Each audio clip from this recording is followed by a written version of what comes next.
All right, how you guys doing? Welcome back to the nNest, episode 3, I think we're on, and this episode is powered by LaCroix, the greatest water in the world.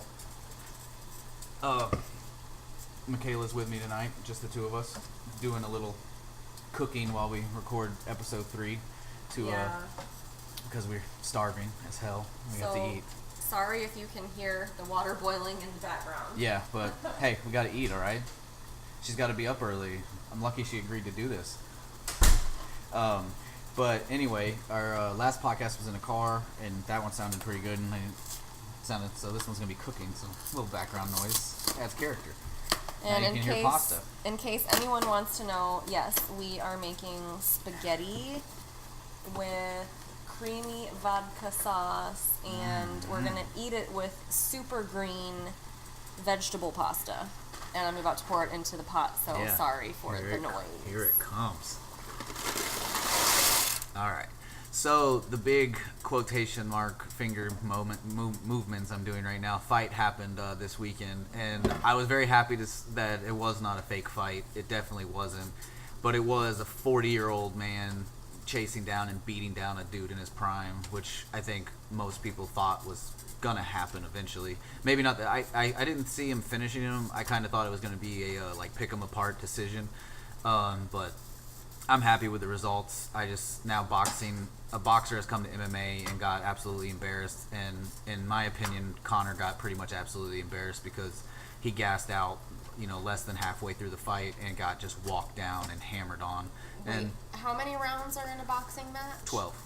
He made it to 10 rounds. How can you say that he didn't even make it halfway? No, I'm saying he gassed out halfway. Oh. I'm saying his cardio is just not, he's just not a cardio person. Like, some people just don't ever get that good cardio, and he doesn't have it for either sport.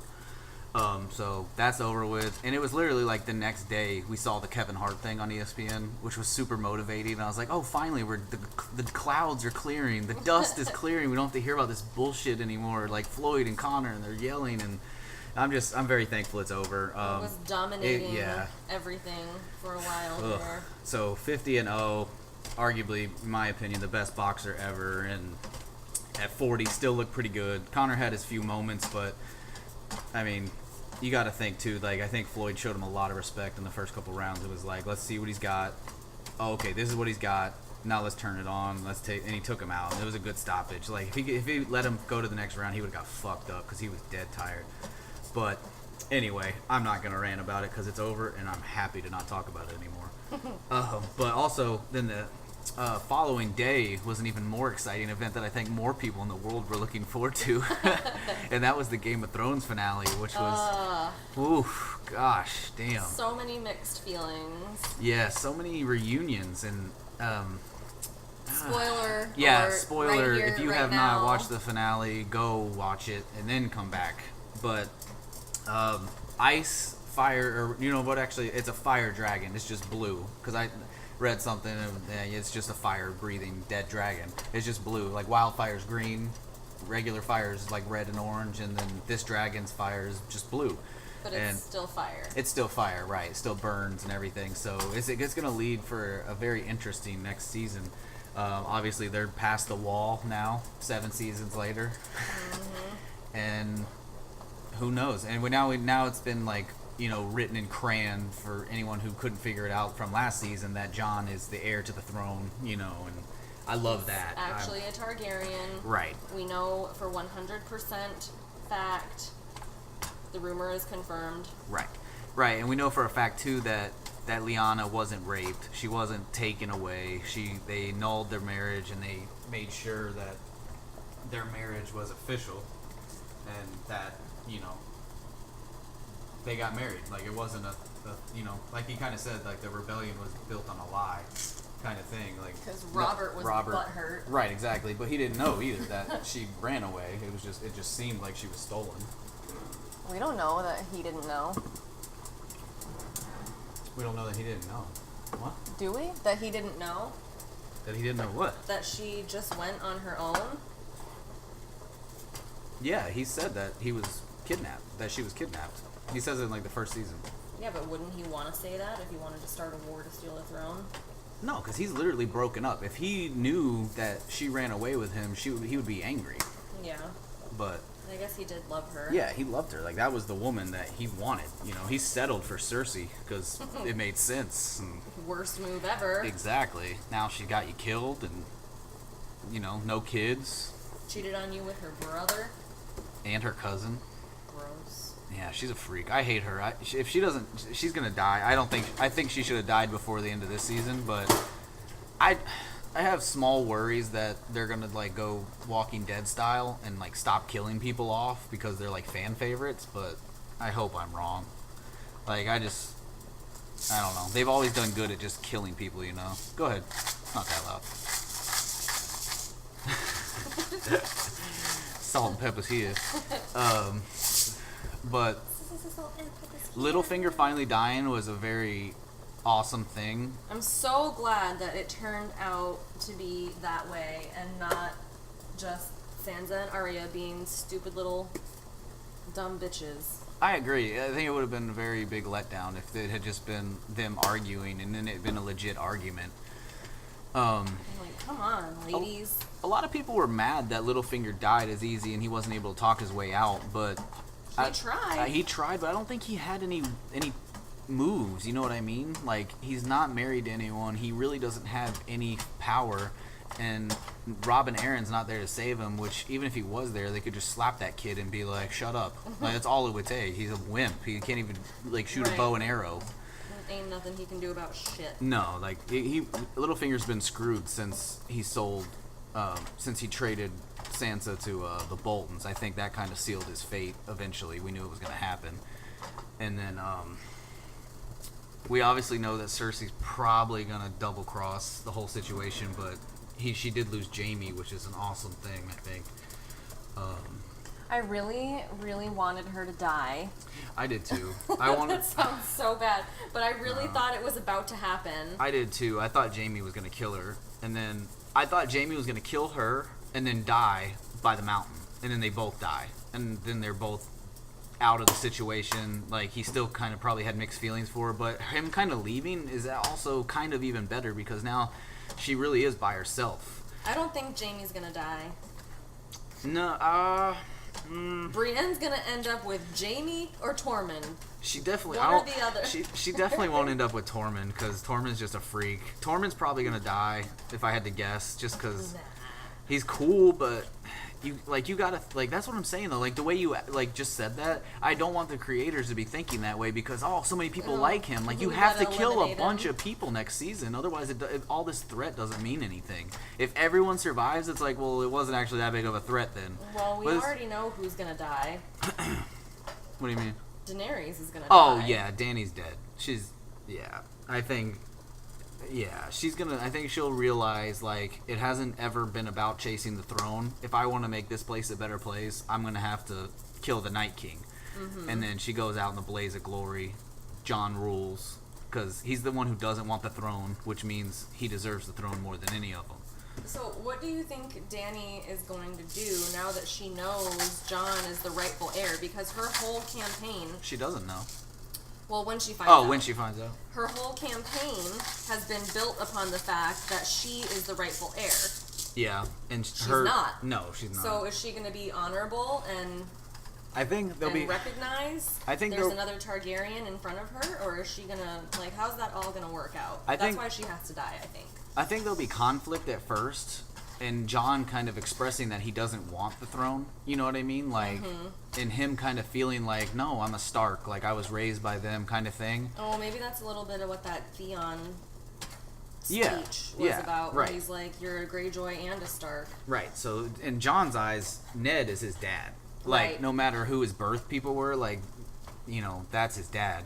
But I think, like we just talked about, I think it'll be conflict at first, but then once Daenerys, like, in my opinion, will sacrifice herself in some kind of way to win the Great War, I think then Jon will realize, like, I'll keep the bloodline going and have my own kids and, like, be the best ruler I can because I'm the heir to the throne, but he won't say that. But then also, I think everyone will realize that he's the logical choice.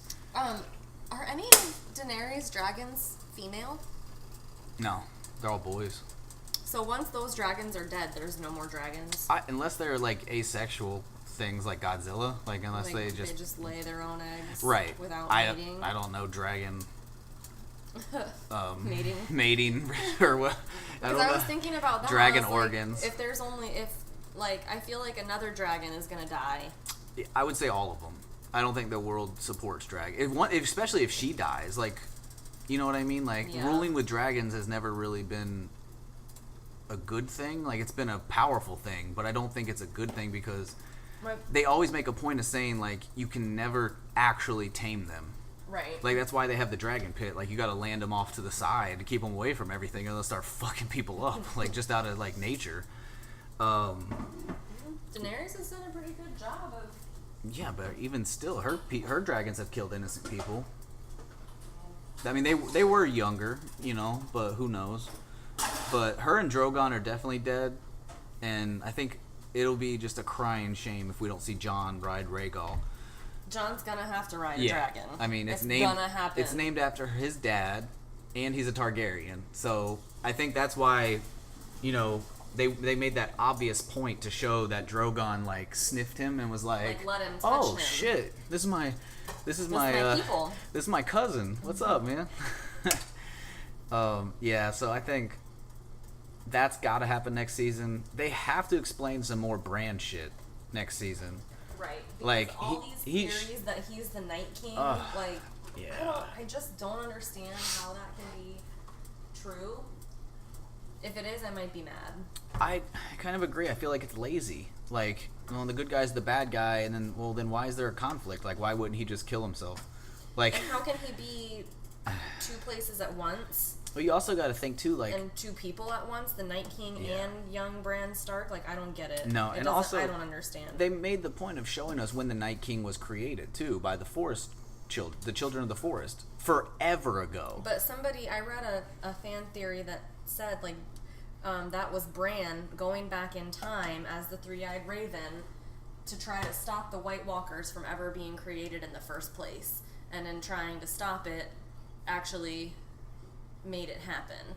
I don't know. He was like just watching them. Like he didn't cause anything, or in my opinion, I don't. It's all time travel shit. Yeah, and I know. Once time travel gets involved, it's like anything's possible, and then I feel like you said, that's cheap. It's cheap and lazy. Like magic is one thing. Like what that show has going for it is it does have fantasy, but it has a realm of realness to it. You know what I mean? Mm-hmm. Like people still just die. Like it's not too far fetched.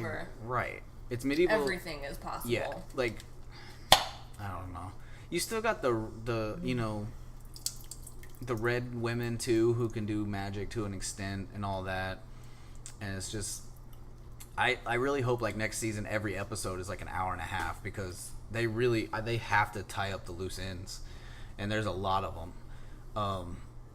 And I heard somebody say that they thought the Night King was going to be dealt with in the first 3 episodes, and then like the major chunk of the season was going to be between like everyone north and like Cersei in the south. And I'm like, I don't see that happening because she's just a woman. She's a woman, like, who made herself queen. You make that sound so bad. She's just a woman. That's not what I mean. I mean compared to the Night King. She's not magical or any. You know what I'm saying? She's right. just. She doesn't have anything special other than money. Yeah, that's all I mean. And she doesn't have. All she has is money, and she's going to buy mercenaries who are only fighting for money. And once they see fucking dragons or zombies rolling over the hill, they're gonna be like, "I'm getting back on my boat and going that way. They can't swim. Why would I stay here for you?" So it's like. It's almost like the war in the north, the first place that the Night King and his army get to, is probably going to be a loss on the human side. Yeah. And then, like, we got to get back to King's Landing. At least it's like a fortress, and we can kind of try to fight them off or something. I don't know. I think I read online that the first place they're going to go is Bear Island, where the Mormonts... Oh, shit. Live. From. Yeah. That makes sense, because I think that's in between Eastwatch and Winterfell. And I remember George R. R. Martin posted the thing. He's like, I just wrote a fun chapter about Lyanna Mormont that I love, but you guys are gonna hate it. And I'm like, you asshole. So she's probably gonna die. Oh yeah, like she's one of those characters though that she's gonna go out like a beast and have all her people fighting and killing White Walkers and all that.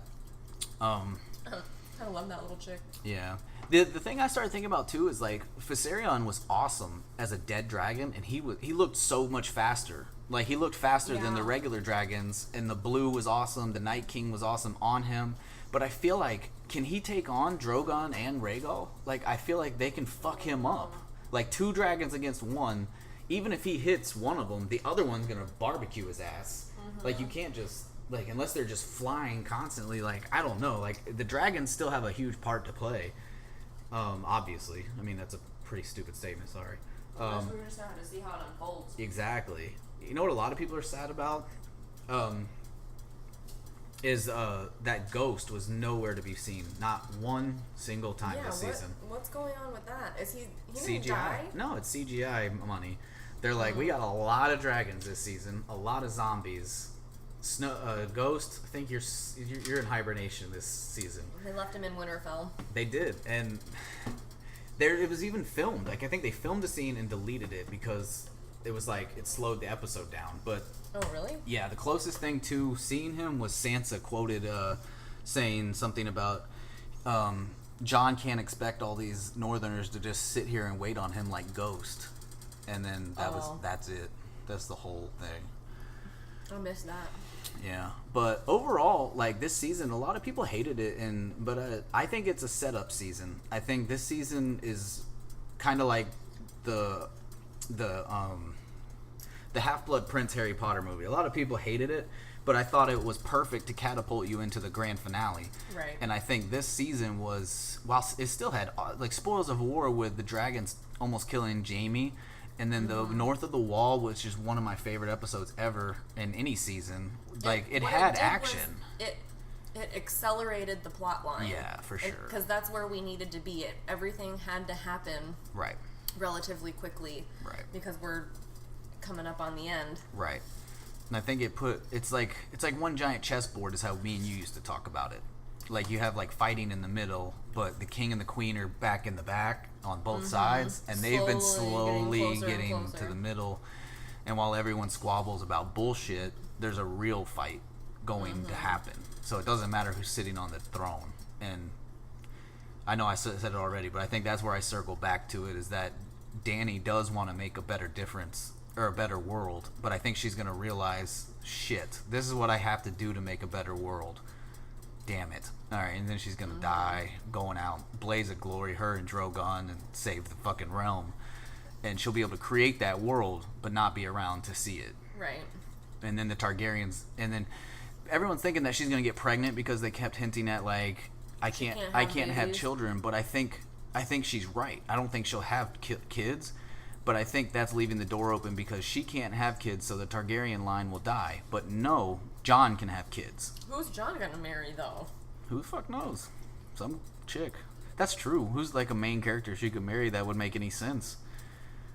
Could they both survive and be king and queen? I feel like no, because she wants to... Are they gonna let the incest, like, happen, though? Like, obviously they let it happen, but are they gonna just, like... Let it keep, like rule the country? Everyone despises Jaime and Cersei because that's just such a unnatural, nasty thing.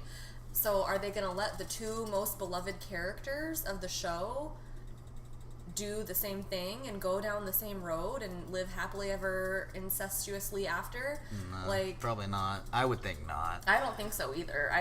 No, I think it's Jon on the throne, and then Dany's gonna end up with Jorah. Yeah, dying together. Because she's not gonna die without him around trying to help her. You know what I'm saying? He's gonna go out with her.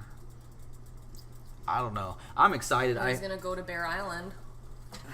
See, I want that. His family fortress. I want that reunion with him. Well, I don't even know if he's seen Lyanna, because he's been gone for fucking ever from Westeros. Who is she? His niece? Yeah, and she's young. I think she's 9 or 12 or something. So he's been gone for years after Ned chased him out of the country. So they probably don't even know each other. But the Mormont's an awesome house. He's one of my favorite characters. So I hope I hope he does get his moment to shine. He's already had so many and survived so much. And him dying with Dany, though, I think he would look at as a great honor. Like he's just that guy. You just want everyone to die. I don't want everyone to die, but I think it has to happen. Like, otherwise you've had this giant threat that makes it feel weak if too many people survive. It feels like a Marvel movie. You know what I'm saying? Like, okay. The bad guy showed up. We're all good. No problems. I don't know. I don't want everyone to die, but I do think a lot of people have to die to make it all seem worth it. Should have bought some Parmesan cheese. Should have bought Parmesan cheese. Oh well. Oh well. But all right. Well, we are getting out of here because dinner's ready. I am starving. And so I'll be back next Friday with Ian again, and maybe Mikaela, depending on her schedule. But we're gonna introduce. No matter who's here, we're gonna introduce him to Game of Thrones. He's in that group of the world that's never watched any of it. Never seen an episode. So I'm gonna let him watch the pilot, and then we're gonna record afterwards and see what he thinks. See what he thinks about I'm not even gonna say anything because just in case he listens to this before, I don't want to spoil the first episode, just in case. But Pump Pixie on Instagram. Hell yeah. Mikaela West on YouTube. Brandon West on YouTube. And the West Nest. The West Nest, yeah, is like a playlist, and we're gonna get it uploaded to a probably Apple, their podcast thing at first anyway. And then I can't believe I forgot my Instagram name. I feel terrible right now. I just changed it. Calrissian. Yeah, Brando Calrissian 1990 on Instagram. Greatest name ever. It was my idea. Yes, it was. So until next time, guys. Thanks for listening. Bye.